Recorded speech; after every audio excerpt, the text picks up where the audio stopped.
Assalamualaikum warahmatullahi wabarakatuh. Kami dari kelompok 2 akan menjelaskan mengenai 3 poin berikut ini. Baiklah, saya Maratus Zahroh. Di sini saya akan menjelaskan mengenai analisis kebutuhan evaluasi program. Menurut Briggs, analisis kebutuhan evaluasi program adalah proses sistematis untuk menentukan tujuan, mengidentifikasi kesenjangan antara tujuan dan keadaan sekarang, dan menetapkan prioritas yang digunakan untuk mengambil tindakan. Adapun peran dari analisis kebutuhan adalah alat yang konstruktif dan positif untuk melakukan perubahan ke arah yang lebih baik dalam menjalankan suatu program. Yang dimaksud dengan perubahan di sini bukanlah perubahan yang radikal dan tidak berdasar, tetapi perubahan yang didasarkan atas logika yang bersifat rasional. Perubahan fungsional yang dapat memenuhi kebutuhan warga negara, kelompok, dan individu.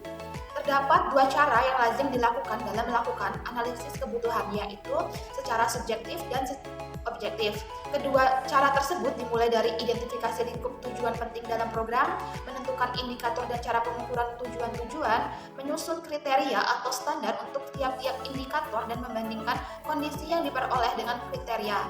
Ciri khas dalam cara melakukan analisis kebutuhan secara subjektif adalah mengumpulkan semua evaluator untuk bersama-sama menentukan skala prioritas kebutuhan.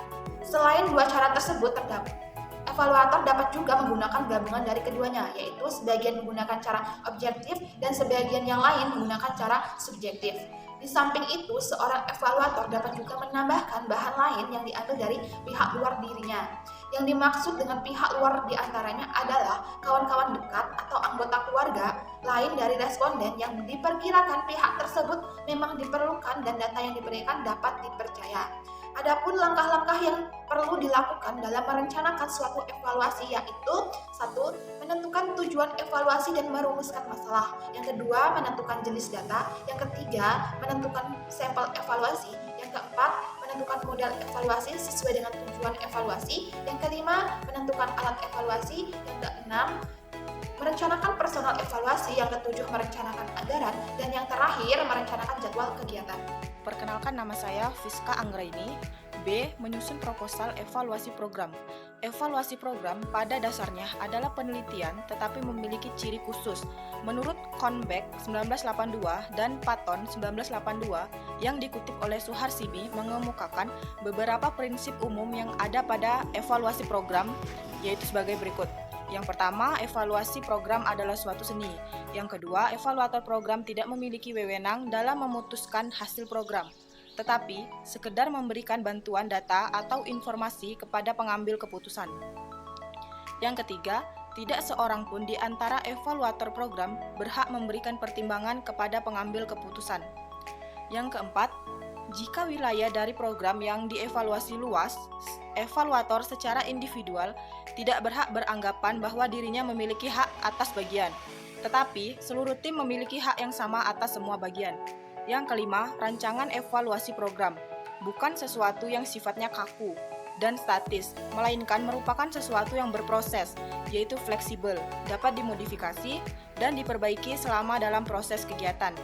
Yang keenam, sebuah program pendidikan bukan hanya perlakuan tunggal, tetapi jamak. Yang ketujuh, aspek afektif dan psikomotorik sebaiknya tidak dihindari dalam proses pengumpulan data. Yang kedelapan, mengevaluasi program terfokus kepada seluruh proses sampel hasil. 1. Pengertian dan status proposal dalam evaluasi program. Proposal adalah sebuah rencana kerja yang menggambarkan semua kegiatan yang akan dilakukan dalam pelaksanaan evaluasi program. Adapun statusnya merupakan hal yang sangat penting karena akan memberikan petunjuk yang jelas dalam kelancaran evaluasi suatu program, sehingga terarah dan tidak terjadi secara mendadak. Pembuat proposal bisa berasal dari evaluator dalam dan luar.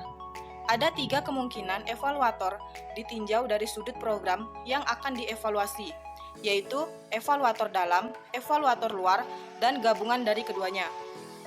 Yang kedua, cara menyusun bagian pendahuluan. Yang pertama, latar belakang masalah. Bagian pertama dari sebuah proposal adalah latar belakang masalah.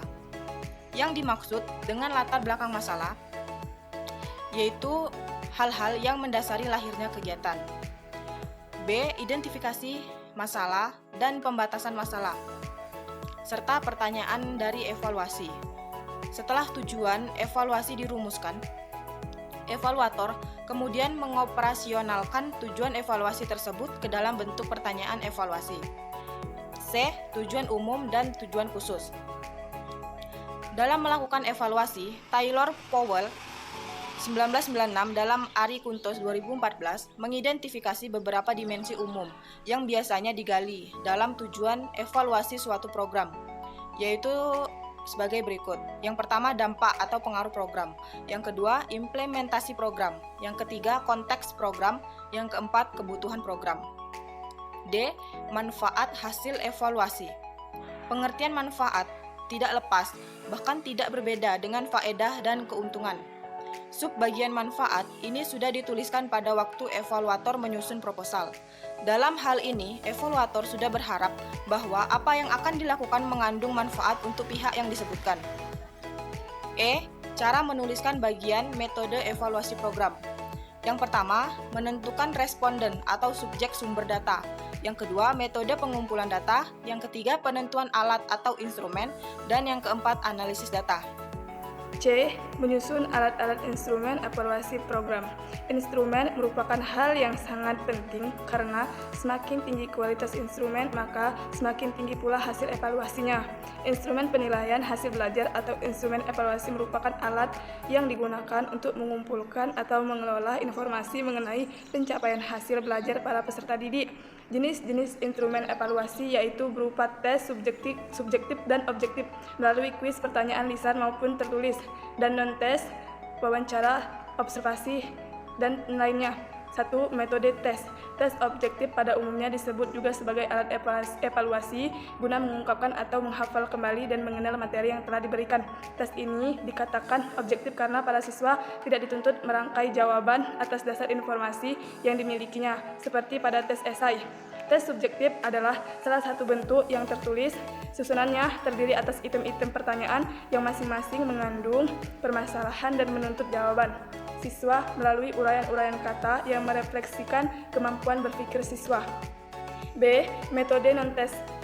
Ketepatan alat non-tes diperhatikan oleh para guru karena seringkali dalam penggunaan evaluasi memerlukan pertimbangan subjektivitas yang dapat menghasilkan penilaian yang mungkin bervariasi di antara dua orang guru. Alat non-tes kadang ada yang menggunakan pengukuran, sebagai contoh observasi, bentuk laporan, dan lainnya. Alat observasi ini dapat berupa checklist, skala, ranting, dan beberapa kartu skor. Dengan menggunakan alat observasi, seorang guru dapat mengevaluasi penampilan siswa yang baru melakukan kegiatan terencana seperti kerja laboratorium, kebiasaan demonstrasi, tingkah laku, kelas, dan asumsi pertanggungjawaban. Mungkin itu saja penjelasan dari kelompok kami. Saya ucapkan terima kasih. Wassalamualaikum warahmatullahi wabarakatuh.